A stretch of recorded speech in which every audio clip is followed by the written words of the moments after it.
Assalamualaikum warahmatullahi wabarakatuh. Selamat datang di video pembelajaran mata kuliah audit internal, khususnya di bab persiapan audit. Apa saja yang akan kita pelajari dalam video ini?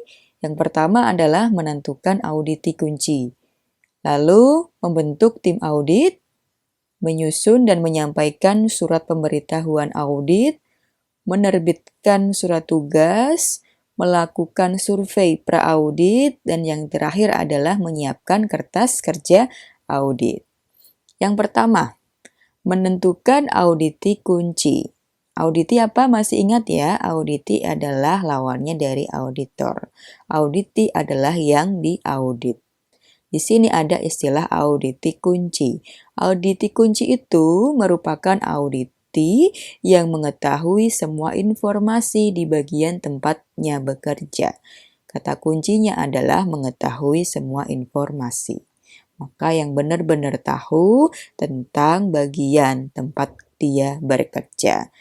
Nah, auditi kunci ini tidak harus pimpinan di bagian tersebut. Biasanya auditi kunci adalah pegawai yang mengoperasikan aplikasi penting, ya, aplikasi penting yang memuat informasi keseluruhan di bagian tersebut. Nah, ini sebenarnya kan di sini ada kata kunci tidak harus pimpinan. Sebenarnya pimpinan itu memang harusnya tahu semuanya. Namun pimpinan itu kadang terbatas hanya pada konsep, ya. Kalau yang pegawai yang pegang operasi aplikasi ini kan secara teknis, maka alangkah baiknya pimpinan iya, kemudian yang mengoperasikan aplikasi juga iya. Misalnya aplikasi sistem kepegawaian, kemudian sistem akuntansi, sistem keuangan, nah, sistem produksi. Nah, itu semuanya nanti untuk memudahkan auditor untuk menanya-nanya untuk mencari apa data-data yang terkait dengan bagian tersebut yang disimpan dalam aplikasi yang dimaksudkan. Itu ya, itu tentang auditi kunci. Harus ditetapkan dulu siapa auditi kuncinya. Itu yang dilakukan saat persiapan audit. Lalu yang selanjutnya adalah membentuk tim audit. Tim audit ini dipimpin oleh ketua yang ditunjuk oleh kepala SKAI. Dalam tim audit bisa disusun kepanitiaan. Auditor internal harus menyusun dan mendokumentasikan rencana untuk setiap penugasan yang mencakup tujuan penugasan, ruang lingkup, waktu, dan alokasi sumber daya. Di sini sangat jelas bahwa dalam melakukan audit bisa dibentuk kepanitiaan, ya kan? Ini seperti kalau teman-teman ikut organisasi kemahasiswaan. Ada ketuanya dalam organisasi tersebut. Namun, ketika melakukan program kerja, ada juga ketua. Namun, bukan ketua ormawa. Namun, ketua apa? Ketua program kerja atau ketua kepanitiaan. Ketua panitia itu adalah analogi dari sebuah tim audit. Nah, analogi dalam organisasi kemahasiswaan. Dalam tim audit tersebut harus jelas ya, tujuan penugasannya apa, ruang lingkupnya apa. Ruang lingkupnya yang kemarin kita bahas di perencanaan audit. Misalnya ruang lingkupnya hanya mengaudit bagian utang. Nah, gitu. Atau misalnya ruang lingkup hanya mengaudit bagian personalia. Nah, gitu bisa. Dan alokasi sumber daya, misalnya siapa saja yang dijadikan anggota tim.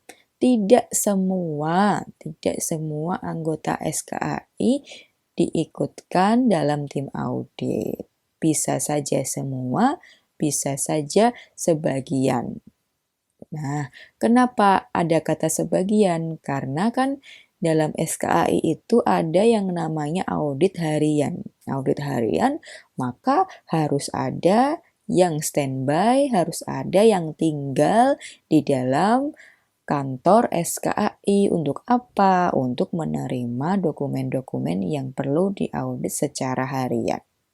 Buka lagi ya video pembelajaran tentang kemarin perencanaan audit.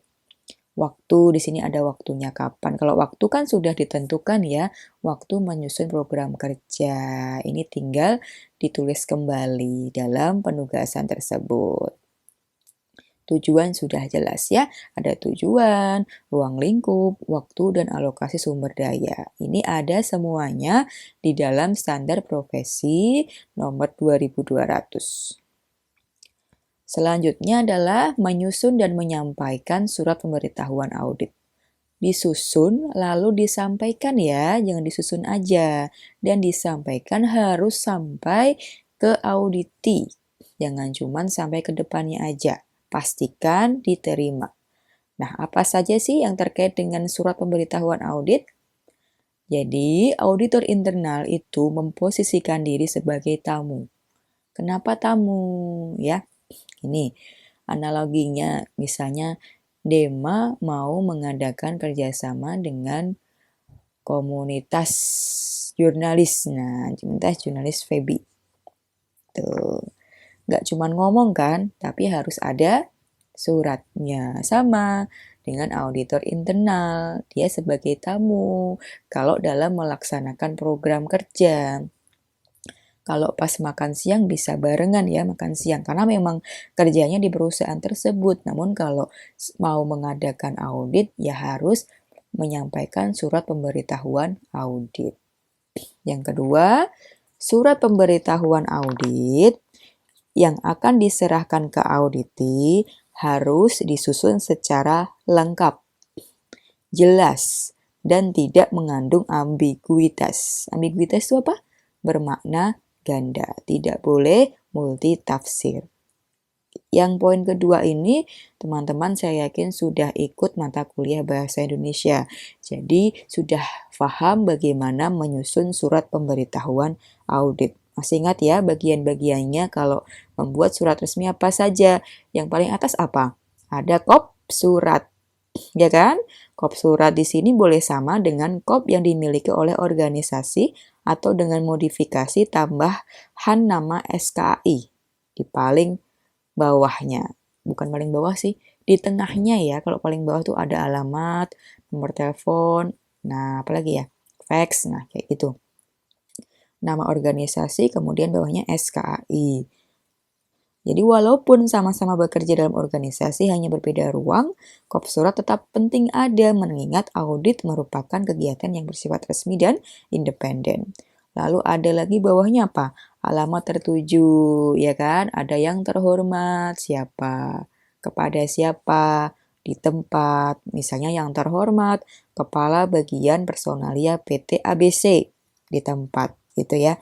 Itu alamat. Kemudian bawahnya lagi pendahuluan paragraf yang disusun paling awal. Ini berisi tentang dasar audit dan tujuan audit. Misalnya, dalam paragraf pertama, surat pemberitahuan disebutkan adanya piagam SKAI atau surat tugas dari pimpinan organisasi yang mengharuskan segera dilaksanakannya audit. Di pendahuluan ini, dengan ini, bersama ini. Ayo udah tahu belum bedanya dengan ini dan bersama ini apa? Kalau dengan ini satu lembar aja ya. Kalau bersama ini maka ada lampirannya. Kalau surat pemberitahuan audit, baiknya ada lampirannya, ya kan? Maka memakai bahasa bersama ini. Nanti ada lampiran-lampirannya ya. Ada banyak, ada beberapa. Kemudian isi. Nah, pada bagian ini dijelaskan secara detail. Ada objeknya, siapa yang mau diaudit, lokasinya di mana. Nah, kok lokasi ya? Ada lokasinya. Nah, misalnya begini, mau mengaudit bagian pemasaran.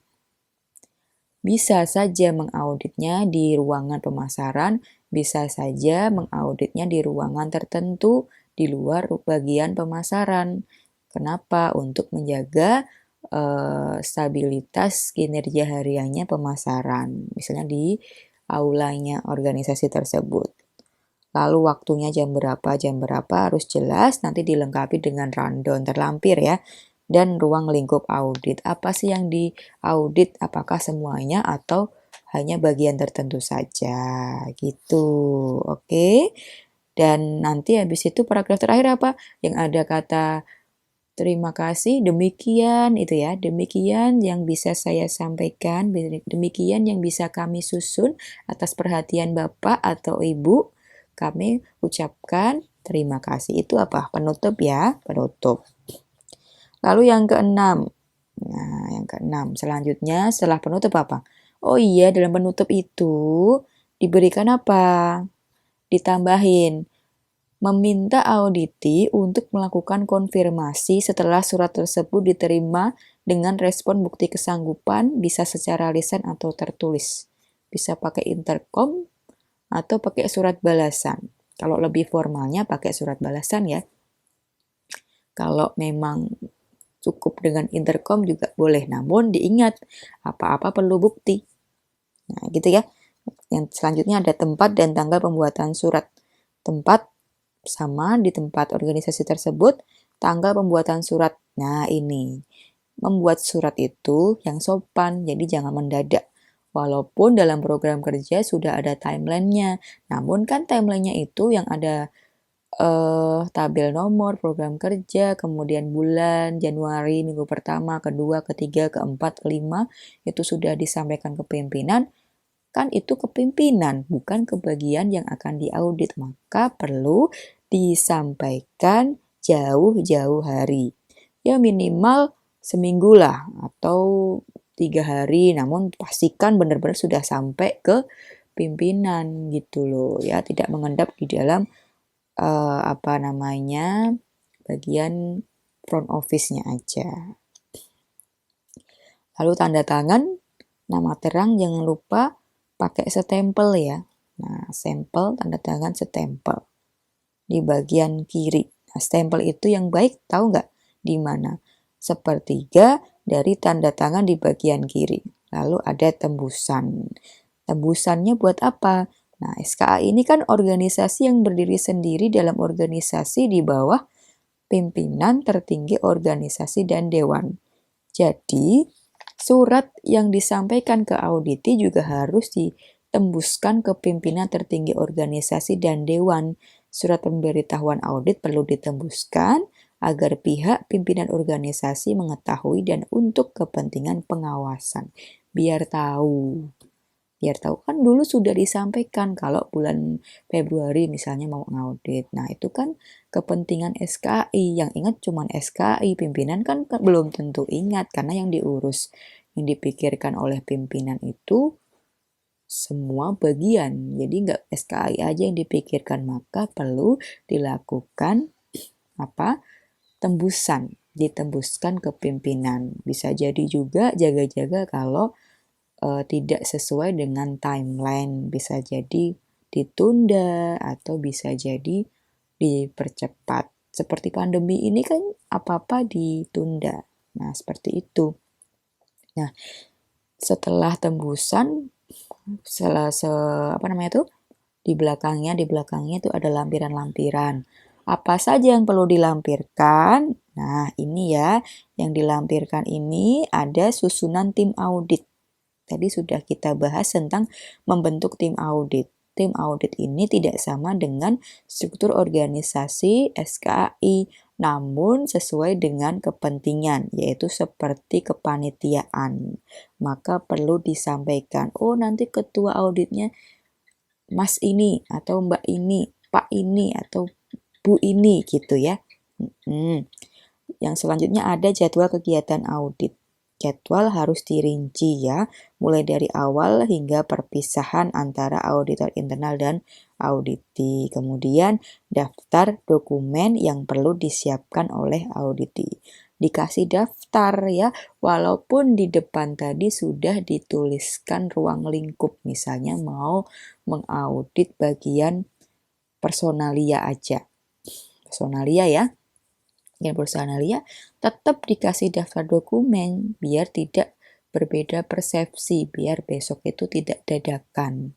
Kadang yang kita pikirkan dikiranya dia juga memikirkan, padahal belum tentu. Nah, misalnya dokumen-dokumen yang perlu disiapkan di dalam bagian personalia, misalnya brosur lowongan pekerjaan, daftar pelamar pekerjaan, daftar penyeleksi, surat pengangkatan karyawan, daftar peserta pelatihan karyawan, peraturan kerja, daftar karyawan, kartu jam hadir karyawan, daftar gaji dan upah, surat keterangan kenaikan pangkat, surat izin karyawan, surat pemberhentian karyawan, dan surat pengunduran diri. Itu contohnya kalau ada di personalia. Ini hanya contoh ya, setiap organisasi punya kelengkapannya masing-masing.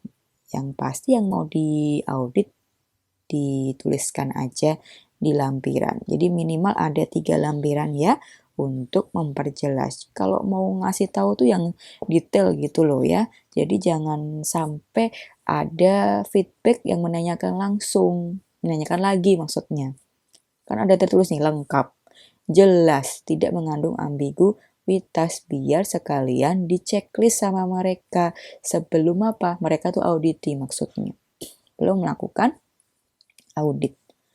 Dan jangan lupa teman-teman ya, tanda terima surat pemberitahuan audit. Jangan ditaruh aja di atas meja, kemudian di WA gitu, jangan. Perlu adanya tanda terima, kemudian ditandatangani oleh yang menerima siapa. Ditandatangani, kalau perlu difoto, di video. Zaman sekarang kan era digital ya, harus komplit dan harus ada buktinya. Jangan sampai ketika sudah masuk proses audit, tiba-tiba ada yang nyeletuk, saya nggak tahu, saya nggak nerima suratnya. Wah, panik nggak? Panik nggak? Nah, ya kan panik. Oke, gitu ya. Itu tentang surat pemberitahuan audit. Untuk selanjutnya adalah menerbitkan surat tugas. Surat tugas ini sebagai pendukung ID card dan bersifat lebih spesifik. Sebenarnya sih kalau kita jalan-jalan di lingkungan organisasi, kita sudah pakai ID card ya, termasuk pegawai atau termasuk anggota, termasuk auditor internal dalam SKI. Namun perlu yang namanya surat tugas. Jadi tiba-tiba, ngapain ke sini? Nah, itu ngapain ke sini? Nunjukin surat tugas. Sama kan kalau teman-teman mewakili organisasi kemahasiswaan, diminta studi banding kemana gitu ya. Menunjukkan surat tugas kan? Atau cukup ID card? Bisa jadi ID card bisa jadi dibuat sendiri kan bisa, maka perlu surat tugas. Surat tugasnya nanti yang ada stempel dan juga ada tanda tangannya yang bagus, yang resmi. Tanda tangan basah, oke ya. Yang kedua, surat tugas itu dibuat oleh kepala SKAI dan atau dengan mengetahui manajemen senior, pimpinan tertinggi organisasi atau dewan. Kalau cukup kepala SKI. Kalau harus menyertakan manajemen senior, pimpinan tertinggi organisasi atau dewan, ya sertakan. Di sini saya pakai kata dan atau. Ini tergantung panduan audit internal. Kemarin atau beberapa waktu yang lalu mendengarkan kan video pembelajaran tentang piagam audit internal dan panduan audit internal. Ada itu di situ, tertulis di situ. Kalau sudah membahas tentang apa itu surat tugas, maka survei pra-audit. Kenapa harus survei pra-audit?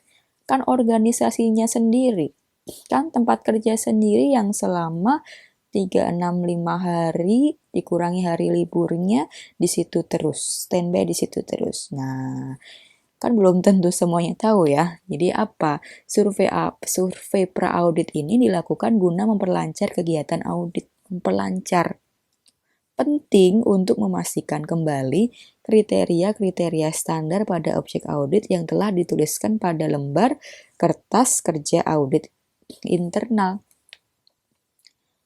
Pekan lalu yang video perencanaan audit kan sudah dituliskan tentang kriteria-kriteria standar pada objek audit. Misalnya kalau di bagian akuntansi atau bagian keuangan sudah lengkap, ada nomor akunnya, ada nama tanggalnya. Nah, gitu.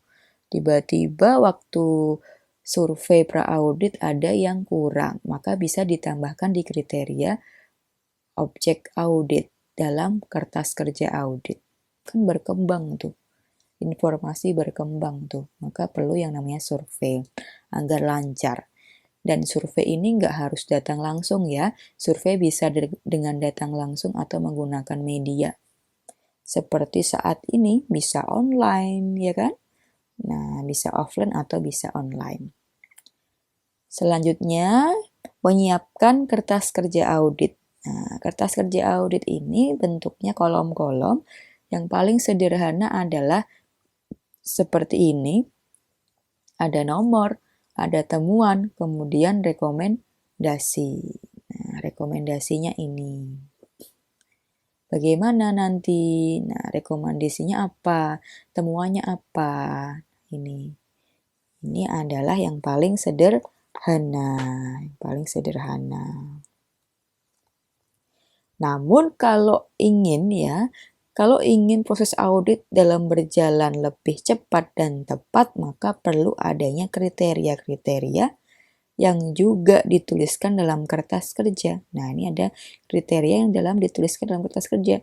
Walaupun dalam perencanaan audit kan sudah dituliskan kriteria-kriterianya apa, namun agar lebih lebih detail, lebih komplit, dan mengantisipasinya adanya faktor human error, misalnya daya ingat manusia yang terbatas, pada perencanaan audit itu yakin-yakin seyakin-yakinnya begitu waktu audit ngeblank itu kan manusia ya.